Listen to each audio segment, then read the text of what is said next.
Hello दोस्तों, मैं आप सभी का दोस्त गौरव ओझा। आज हम बात करेंगे मैग्नेटिक इफेक्ट ऑफ करंट के एक क्वेश्चन को देखते हैं। यहाँ पे एक सबसे अच्छा क्वेश्चन ये है, अगर मैग्नेटिक इफेक्ट ऑफ करंट में कोई वेरिएशन हो सकता है, यानी कि कोई नए तरीके का क्वेश्चन बन सकता है, तो इसी फॉर्म में बन सकता है। टफ पार्ट इसी से क्रिएट किया जा सकता है। ये एक चॉकलेट क्वेश्चन है, ठीक है।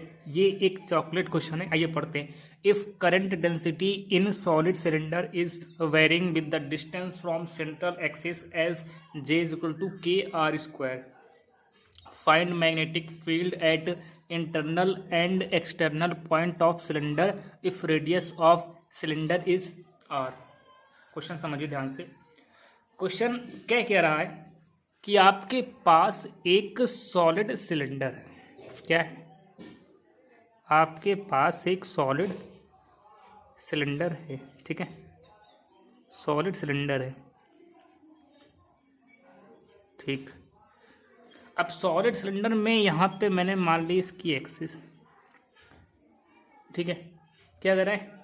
इसके बाद मैंने कहा आर डिस्टेंस इसकी मान लो इनसाइड या समथिंग, इसके रेडियस कुछ आर मान लेते हैं, ठीक है।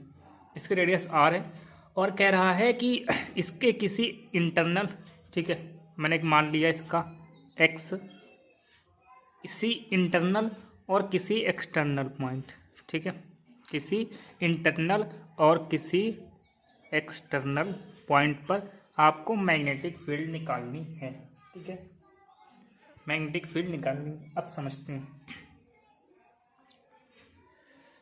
कि जो क्वेश्चन होता है रियली में उसमें आपके पास सिलेंडर में जो मैग्नेटिक फील्ड है करंट के साथ वो यूनिफॉर्म है। लेकिन यहाँ पे देखो, ये जो डिस्टेंस है ना, आपके पास जो करंट डेंसिटी गिवन है, क्या करंट डेंसिटी आपके पास Z is equal to KR² है। मतलब कि यहाँ पर हर एक पॉइंट पर जो आपका करंट है वो वेरी कर रहा है। क्या मतलब है कि जैसे जैसे R आपका इंक्रीज करेगा, ठीक है, current density J is directly proportional to R²। तो जैसे जैसे आपका R इंक्रीज करेगा वैसे वैसे आपका करंट भी इंक्रीज करेगा, ठीक है। जैसे जैसे आपका R इंक्रीज करेगा वैसे वैसे आपका करंट I भी इंक्रीज करेगा। इसका मतलब क्या है, यहाँ पे करंट यूनिफॉर्म नहीं है, नॉट यूनिफॉर्म, वेरी कर रहा है। तो अब क्वेश्चन को समझते हैं। क्वेश्चन समझ में आया। एक सिलेंडर है, सॉलिड सिलेंडर, उसके इनसाइड पर और उसके एक्सटर्नल पार्ट, मतलब उससे बाहर किसी पॉइंट पर हमें मैग्नेटिक फील्ड निकालनी है। अब यहाँ पे करंट जो है वो वेरी कर रहा है, करंट जो है वो वेरी कर रहा है, वो किसी पॉइंट पर यूनिफॉर्म नहीं है। तो आइए समझते हैं। सबसे पहला केस हम लेते हैं।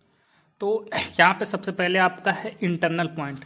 इंटरनल पॉइंट का मतलब क्या है कि इसके जो रेडियस से यहाँ से R डिस्टेंस, मतलब X डिस्टेंस पर है। तो मैंने क्या किया, मैंने सिलेंडर का जो है टॉप व्यू बना लिया। क्या बना लिया? टॉप व्यू बना लिया, ठीक है। ये आपका सिलेंडर है, ऊपर से दिख रहा है। यहाँ पे ये आपका सेंटर है, सेंटर से किसी X डिस्टेंस पर, मान लो X डिस्टेंस आपका इधर है, यहाँ पे हमें निकालना है। अब हम सब जानते हैं कि एम्पियर लॉ, एम्पियर का मतलब क्या है कि एम्पियर के लॉ से हम यहाँ पे एक एम्पीरियल लूप बना देंगे, ठीक है। हमने क्या किया, एक लूप बना दिया। लेकिन लूप बनाने के लिए हमने देखा कि एम्पियर लॉ लगाते हैं। एम्पियर लॉ क्या होता है, P.dl is equal to μ0 into I enclose, ठीक है। तो यहाँ पे B आपका क्या है, कांस्टेंट, dl क्या है, किसी भी एरिया का, यानी कि 2πr या 2πx is equal to μ0 I enclose, ठीक है। लेकिन अब बात समझ में आती है कि यहाँ पे I इनक्लोज है क्या, मतलब करंट कितना जा रहा है ये हमें मेजर निकालना है करंट को। अब हम सब जानते हैं कि करंट का क्या मतलब है। यहाँ पे हम लेते हैं करंट एलिमेंट। अगर आप सबने देखा हो, याद हो, तो यहाँ पे हम एक dr थिकनेस का एक छोटा सा करंट एलिमेंट लेते हैं, ठीक है, dr का, ठीक है, dr का हम एक छोटा सा करंट एलिमेंट लेते हैं। फिर यहाँ से यहाँ तक का डिस्टेंस r है, ठीक है, ओके। तो हम सब जानते हैं कि जो रिंग है, रिंग का एरिया क्या है, एरिया ऑफ रिंग तो 2πr/d/r। अब यहाँ पे आप लोग बोलोगे कि एरिया कैसे निकाल दिया। तो देखो इस रिंग को अगर मैं बाहर लाता हूँ और थोड़ा सा ब्रेक करता हूँ तो ये जो रिंग है आपकी, ये इस फॉर्म में ऐसे करके स्ट्रिप बन जाती है और स्ट्रिप का एरिया आपका निकलता है 2πr/d/r। ठीक है, और इस एरिया के थ्रू कितना करंट जा रहा है, di क्या होता है, J.da। क्यों, करंट डेंसिटी आपका होता है ना density into area, current density into area. तो हम सब कहते हैं कि J आपका क्या है, एरिया ऑफ रिंग।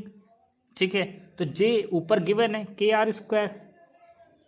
ठीक है, एरिया क्या है आपका 2πr/d/r। ठीक है, तो ये आपका di आ गया। ओके, अब आगे बढ़ते हैं। अब हम क्या करते हैं, अब हम आई टोटल निकालते हैं, मतलब कि टोटल करंट कितना होगा is equal to integration di। सब जानते हैं कि di का इंटीग्रेशन करने पर हमें टोटल करंट मिल जाता है। तो यहाँ पे हमने करा इंटीग्रेशन।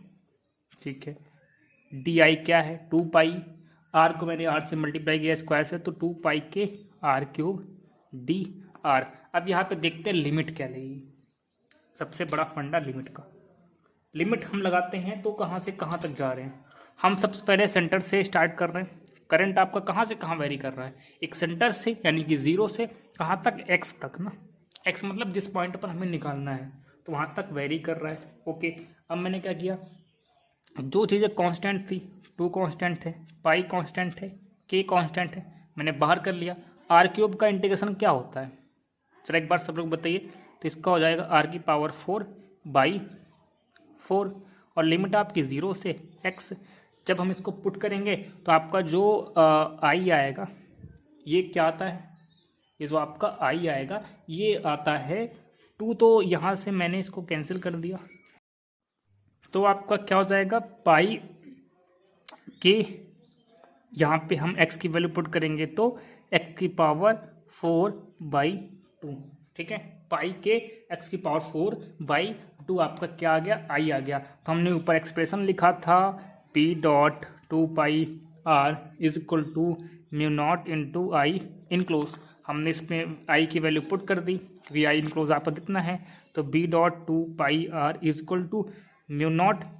अब यहाँ पे μ0 हमने पुट करा, i इनक्लोज मतलब के x⁴/2। ठीक है, इधर को इधर भेजो तो b आपका जो आएगा μ0 के x⁴/2 टू 4πr। ठीक है, अब यहाँ पे तो यहाँ पे अच्छा हाँ r को मैंने x लिया था, तो ये आपका r जो है वो x है। ठीक है, तो 2πx, तो ये x कैंसिल हो जाएगा, तो b आपका जो फाइनल आएगा μ0 के x³/4। ये आपका पहले पार्ट का आंसर है, पार्ट 1। ठीक है, अब पार्ट सेकंड सॉल्व करते हैं फटाफट एक्सटर्नल का।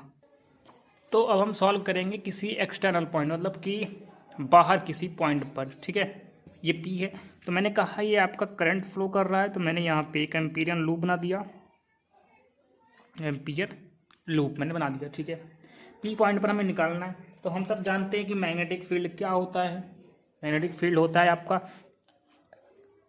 एम्पियर के through B.dl is equal to μ0 I enclose. Okay, तो हमने कहा यहाँ पे I निकालना सबसे बड़ी बात है, तो मैंने I टोटल निकाला, क्या होता है di का इंटीग्रेशन। तो यहाँ पे di का मतलब क्या, di हमने पीछे निकाला था, कितना था 2π के r³dr। ठीक है, अब यहाँ पे लिमिट, सबसे बड़ी बात है कि लिमिट कैसे पुट करेंगे फटाफट। तो लिमिट यहाँ पे 0 से कहाँ तक, यहाँ तक की डिस्टेंस आपकी मान लो, तो यहाँ पे रेडियस का टर्म आ जाएगा। ठीक है, क्योंकि यहाँ से मान लो यहाँ तक का मैंने लिया, तो यहाँ पे 0 से r तक मैक्सिमम जा रहा है करंट। क्यों, अब यहाँ पे आप पूछोगे कि यहाँ पे r और r आपने रेडियस क्यों लिया है, क्वेश्चन अच्छा है। देखिए यहाँ पे जो एक सिलेंडर है, करंट तो सिलेंडर के अंदर ही रहेगा ना, अब बाहर से तो करंट जाएगा नहीं। अगर मान लो मैंने इसकी डिस्टेंस 2 मीटर है, इसकी डिस्टेंस 1 मीटर है, तो जो आपका करंट है चाहे डेंसिटी कितनी वेरी करे, करंट आपका 1 मीटर तक ही जाएगा, 2 तक जाएगा नहीं। तो इसकी मैक्सिमम लिमिट 0 से r तक। ठीक है, चलिए फटाफट इसको सॉल्व करते हैं। तो पाई वाला टर्म आपका बाहर, के वाला टर्म बाहर, ये आर क्यूब आर की पावर 4, ठीक है। आर की पावर 4 का मतलब क्या, आर की पावर 4 बाई किधर 4, 2 से 2 कैंसिल, तो आपका जो आई आ गया, ठीक है। अब क्या करते हैं फटाफट, अब हमें निकालना क्या है, हमें बी डॉट 2 पाई आर, यहाँ पे मैंने लिया। अब एम्पियर लॉ का मैं नहीं लगा रहा, उसको समझ लेना। म्यू नॉट आई इनक्लोज क्या है, पुट करो यहाँ पे पाई के आर की पावर 4 बाई 2, ठीक है, क्योंकि 2 से 2 यहाँ पे कैंसिल आउट हो गया था, तो ये उधर जाएगा। तो B is equal to mu naught pi के आर की पावर 4 बाई 2 4 पाई आर। अब यहाँ पे मैं पाई पाई कैंसिल कर दूंगा, तो बी आपका जो फाइनल आएगा वो क्या आएगा, म्यू नॉट के आर की पावर 4 बाई 4 आर, ठीक है। तो ये आपका किसका आ गया, एक्सटर्नल का, ठीक, ये आपका एक्सटर्नल हो गया। और इंटरनल का क्या था, इंटरनल का मैं लिख देता हूँ, B is equal to mu naught k x cube by 4, ये आपका इंटरनल था, ये आपका एक्सटर्नल था। धन्यवाद।